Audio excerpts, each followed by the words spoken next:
लोकविनाशकलिङ्गम् तत्प्रणमामि सदा शिवलिङ्गम् तत्प्रणमामि सदा शिवलिङ्गम् देवमुनि प्रवराचितलिङ्गम् कामदहं करुणाकरलिङ्गम् तामडदर्पविनाशकलिङ्गम् तत्प्रणमामि सदा शिवलिङ्गम् सर्वसुगन्धे सुलेपितलिङ्गम्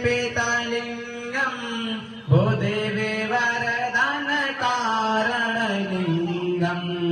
सिद्धिसुरासुरवन्दितलिङ्गम्